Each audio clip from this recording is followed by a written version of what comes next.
இனி இவங்களை பற்றி கவலை வேண்டாம். நீங்க டிவோர்ஸ் ஆன மென்னு உமனா இருக்கீங்க அப்படின்னா பலர் உங்களை பார்த்து இவங்க வாழ்க்கை போச்சு, இவங்க இனிமே முன்னேற முடியாதுன்னு நினைக்கிறாங்க. இந்த சொசைட்டி உங்களை ஒரு ஃபெயிலியரா பார்க்கும். ஆனா உண்மையில நீங்க ஃபெயிலியரா போறீங்களா இல்ல நம்ப முடியாத மாதிரி வாழ்க்கையை மாற்ற போறீங்களா? நீங்க ரெடினா கமெண்ட்ல எஸ்ன்னு சொல்லுங்க.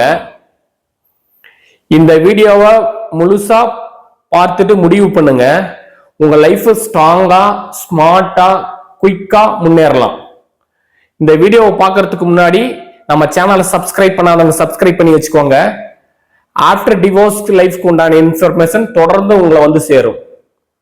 ஸோ வாங்க வீடியோக்குள்ள போலாம்.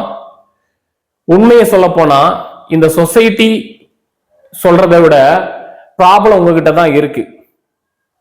ஏன் அப்படி சொல்றேன் அப்படின்னா, வாங்க இது ஒரு சின்ன ஒரு குட்டி கதையா சொல்றேன். அப்பதான் உங்களுக்கு வந்து இது நல்ல ஒரு மெமரைஸ் ஆகும், ஒரு ஆள் மனதுல போய் நிற்கும்.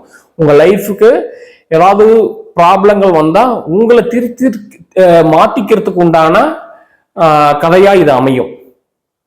இப்போ ஒரு போர் நடக்குதுங்க. இப்ப போர் நடக்குதுன்னா இந்த பக்கம் சோல்ஜர்ஸ், ரெண்டு பக்கமும் சோல்ஜர்ஸ் வேணும், தளபதிகள் வேணும், மன்னர்கள் வேணும், சரிங்களா? இவங்களுக்கு ஆயுதங்கள் வேணும், வெப்பன்ஸ் வேணும்.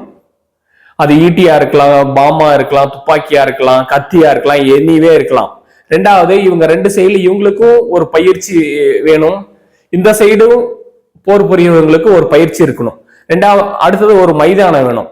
அதுக்கு போர் நடக்கிறதுக்கு உண்டான இட அமைப்புகளை வசதி பண்ணி வச்சுக்கணும். அடுத்தது பாத்தீங்கன்னா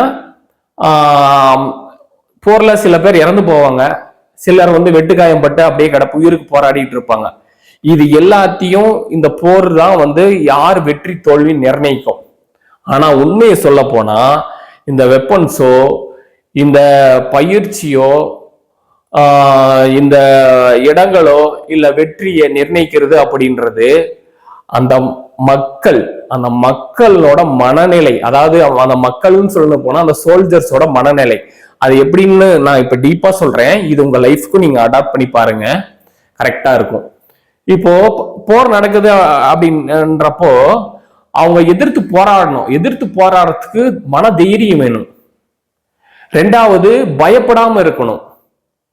மூணாவது அவங்களை அட்டாக் பண்ற வியூகத்தை அவங்க வந்து அந்த பர்டிகுலர் டைம்ல ஸ்பார்க் பண்ணணும். அவங்களை அதுக்கு உண்டான எனர்ஜி வேணும், ஸ்ட்ரென்த் வேணும். அந்த எந்த ஃபோர்ஸ்ல போகணும், எந்த ஆங்கிள் அவங்களை அட்டாக் பண்ணணும், எந்த இடத்துல அடிச்சா அவங்க வந்து அவங்கள வீழ்த்த முடியும். ஒரு பர்சனை வீழ்த்திட்டு நெக்ஸ்ட் பர்சனை வீழ்த்துறதுக்கு உண்டான முன்னேற்றமும் அவங்களை நோக்கி போறதுக்கு உண்டான செயலும் எல்லாமே அந்த பிரசன்ட் டைம்ல அந்த மனசுல வந்து நிற்கும். இதுக்கு எல்லாமே அவங்களோட உணர்வு தான் அந்த இடத்துல வேலை செய்யுது. இந்த மாதிரி உங்க லைஃப்ல நீங்க டிவோர்ஸ் ஆயிட்டீங்க, அதை பத்தி கவலைப்படாதீங்க. இப்போ நீங்க என்ன பண்ணணும்னா அந்த போர்ல நடக்கிற மாதிரி வெற்றி பெறுற மாதிரி இப்போ உங்களுக்கு உணர்வு கிட்ட தான் நீங்க வந்து போரிடணும். உங்களோட கோபத்துக்கிட்ட, உங்களோட பயம், வாழ்க்கையில பயன்றது ஒரு மிகப்பெரிய கொடிய நோய்ங்க. கொடிய நோயின்றதை விட இது மிகப்பெரிய ஒரு எதிரி உங்களுக்கு. இந்த எதிரி கிட்ட இருந்து நீங்க டெய்லியுமே உங்களை காப்பாத்திக்கணும். ஏன்னா எந்த நிமிஷத்துல எந்த செயல்ல எந்த ஒரு வெளியில இருக்கிற மனிதர்களோட பார்வையில நமக்கு உள்ளுக்குள்ள பயம் ஏற்படுதுன்னு நமக்கு தெரியாது. பயன்றது ஒரு சின்ன ஒரு இருட்டுக்குள்ள போனாலும் நம்ம பயந்துக்குவோம், இல்லை யாராவது மறைஞ்சிருந்து ஒரு சத்தத்தை கொடுத்தாலும் நம்ம பயந்துப்போம். ஸோ பயன்றது ஒரு உணர்வு, அது நம்மளை மீறி வெளிப்படுத்திடும். ஆனா இது வந்து இயல்பா நடக்கிறது. ஆனா உங்க வாழ்க்கைக்கு உண்டான பயத்தை நீங்க தான் உருவாக்குறீங்க. சோ அந்த உருவாக்குறத, அந்த பயத்துல இருந்து நீங்க ஃபர்ஸ்ட் வெளியில வாங்க. ரெண்டாவது எதை பத்தியும் கவலைப்படாதீங்க. ஏன்னா கவலைன்றது உங்களை அந்த பிரசன்ட் மைண்ட்ல இருக்க விடாது. அந்த ஃபீலிங்ஸும் அந்த உணர்வும் பிரசன்ட் மைண்ட்ல இருக்க விடாது. அது அந்த கவலைன்றது ஒண்ணு முடிஞ்சு போனதை பத்தி யோசிச்சு இந்த பக்கம் போயிடும். இல்லைன்னா இனிமேல் நடக்க போறதுக்கு உண்டான பயத்தையும் கூட சேர்த்து கூட்டிட்டு போயிடும். ஸோ கவலைப்படாதீங்க. அந்த செயலை செய்யறதுக்கு உண்டான போக்கஸ்டான ஒரு மைண்ட்ல இருங்க. இப்போ இந்த போர்ல எப்படி வியூகத்தை வகுக்கிறாங்க வகுக்கிறாங்களோ அந்த மாதிரி உங்க வாழ்க்கையிலையும் இந்த உணர்வுகளை நீங்க வியூகமா பாருங்க. ஒவ்வொரு வெப்பன்ஸா பாருங்க. கவலையை ஒரு வெப்பன்ஸா பாருங்க, கோபத்தை ஒரு ஈட்டியா பாருங்க, பொறாமைய ஒரு அணுகுண்டுவா பாருங்க. ஒவ்வொரு உணர்வுகளையும் ஒவ்வொரு வெப்பன்ஸா நீங்க இமேஜின் பண்ணிக்கோங்க. இப்போ நீங்க இதை எப்படி ஹேண்டில் பண்ணணும்? எதிரி வெளியில இல்ல, உங்களுக்குள்ளதான் இருக்காங்க. அது உங்களோட உள் தன்மையில நீங்க யோசிக்கிற சிந்தனை, அந்த செயல்முறைகள் தான்.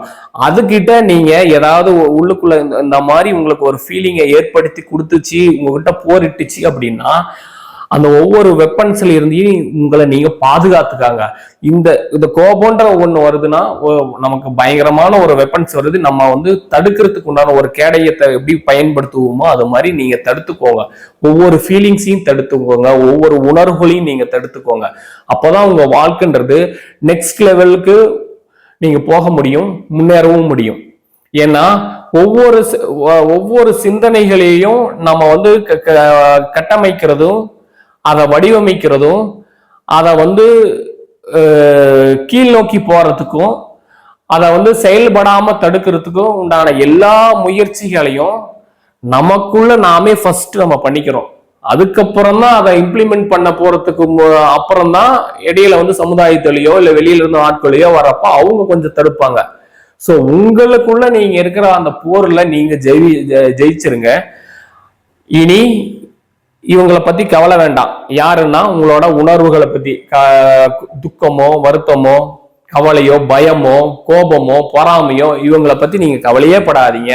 அதுக்குண்டான அவங்க உங்களை தாக்க வந்தாலும் நீங்க ஒவ்வொரு வெப்பன்ஸ்ல ஒவ்வொரு கேடயத்திலையும் ஒவ்வொரு பாதுகாப்பையும் எப்படி நீங்க முன்னாடி கொண்டு போய் உங்களை தாக்காத மாதிரி பாத்துக்கிறீங்களோ அது மாதிரி நீங்க ஃபர்ஸ்ட் பாத்துக்கோங்க.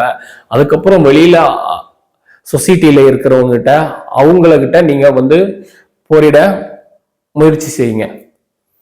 உங்கள நீங்க 90% நீங்க உங்களுக்குள்ள ஒரு வடிவமைப்பை கட்டமைப்பு பண்ணி வச்சிட்டீங்க அப்படின்னா வெளியில இருக்கிற பாதிப்பை உங்களால ஈஸியா ஹேண்டில் பண்ண முடியும். இது உங்களை நெக்ஸ்ட் ஒரு புதிய வாழ்க்கைக்கு உண்டான இன்ஃபர்மேஷன் தான் நான் உங்ககிட்ட இப்ப சொல்லியிருக்கேன். ஸோ இதை நீங்க கேட்கறதுக்கோ இல்ல ஒரு இந்த டைமுக்கு யூஸ் பண்றதுக்கோ இந்த வீடியோ கிடையாது. ஏன்னா ஆஃப்டர் டிவோர்ஸ் லைஃப்க்கு அப்புறம் யாருமே ஒரு இன்ஃபர்மேஷனாவோ ஒரு டிப்ஸாவோ உங்களுக்கு யாரும் உங்களை இது வரைக்கும் கைட் பண்றது இல்லை. அப்படி பண்ணாலும் அவங்க கவுன்சிலிங் தான் பண்றாங்க. அந்த கவுன்சிலிங்ன்ற பார்த்தா ஒரு 1 hour 2 hours தான் இருக்கும். 1 hour 2 hours உங்களோட டோட்டல் லைஃபை உங்களால மாற்ற முடியாது. அதே போல ஒரு 5 டேக் எடுக்கிறாங்க, 5 செஷன் போனாலும் 5 செஷன்லயும் உங்க வாழ்க்கை மாற்ற முடியாது. உங்க வாழ்க்கை மாறணும்னா ஃபர்ஸ்ட் ஆஃப் ஆல் நீங்க மாறுறதுக்கு உண்டான ஸ்டெப்ஸ், அதுக்கு உண்டான முயற்சிகளை நீங்க வெளியில கொடுக்கறது 2வது செயல். ஃபர்ஸ்ட் செயல் உங்க மைண்டுக்குள்ள உங்களை நீங்க அனுமதிக்கணும். நான் ரெடியா இருக்கேன் அப்படின்னு நீங்க அனுமதிக்கணும். இப்ப நீங்க ரெடின்னா கமெண்ட்ல எஸ்ன்னு சொல்லுங்க. ஏன்னா இனி வர எல்லா இன்ஃபர்மேஷனும் எல்லா தகவலும் உங்களுக்கு லைஃப் சேஞ்சுக்கு உண்டான இன்ஃபர்மேஷனா தான் நம்ம சேனல் நம்ம போஸ்ட் பண்ணிக்கிட்டு இருக்கோம். ஸோ டிவோர்ஸ் லைஃப்க்கு உண்டான இன்ஃபர்மேஷன் சொல்ற ஒரு சேனல் இப்போ நம்ம தமிழ்நாட்டில் எங்கேயுமே கிடையாது. அப்படி இருந்தாலும் ஒரு வீடியோவோ 2 வீடியோ தான் மேக் பண்ணுவாங்க. ஆனா நம்ம சேனல் உங்களுக்காக தான், உங்களோட ஃப்ரெண்டு மாதிரி உங்களை வாழ்க்கைய முன்னேற்றத்துக்கு உண்டான ஒவ்வொரு இன்ஃபர்மேஷனும் ரெகுலரா வீக்லி நம்ம இந்த சேனல்ல தான் போஸ்ட் பண்ணிக்கிட்டே இருக்கோம். ஸோ சேனலை மறக்காம சப்ஸ்கிரைப் பண்ணி வச்சுக்கோங்க. உங்க லைஃப்பை நீங்க மாத்துறதுக்கு உண்டான வழிமுறைகளையும் அதை நோக்கி போறதுக்கு உண்டான முன்னேற்ற பாதையை நோக்கி போறதுக்கான செயல்முறையையும் நம்ம இங்க ரெகுலரா சொல்லுவோம். இதை நீங்க வந்து ஃபாலோ பண்றதுக்காக தான் இது எல்லாமே வீடியோவா மேக் பண்ணி உங்களுக்கு சொல்லிட்டு இருக்கோம். ஆனா இது வந்து ஒரு தகவலா எடுத்துட்டு அந்த நிமிஷத்துக்கு உங்களுக்கு ஒரு ஒரு ஆறுதலா நினைச்சு நீங்க இந்த வீடியோவை பார்க்காதீங்க. இதை வந்து ஒரு மிகப்பெரிய ஒரு லைஃப் சேஞ்சா உங்களை மாற்றக்கூடிய வீடியோவா தான் இது இருக்கு. ஸோ நம்ம சேனலை சப்ஸ்கிரைப் பண்ணாதவங்க சப்ஸ்கிரைப் பண்ணி வச்சுக்கோங்க. இந்த வீடியோ உங்களுக்கு பிடிச்சிருந்தா லைக் பண்ணுங்க, கமெண்ட் பண்ணுங்க, ஷேர் பண்ணுங்க. டிவோர்ஸ் ஆன பிறகு செய்ய வேண்டிய 7 முக்கிய செயல்கள் அப்படின்னு ஒரு வீடியோ கமெண்ட்ல பின் பண்ணியிருக்கேன். மறக்காம வீடியோவை பாருங்க.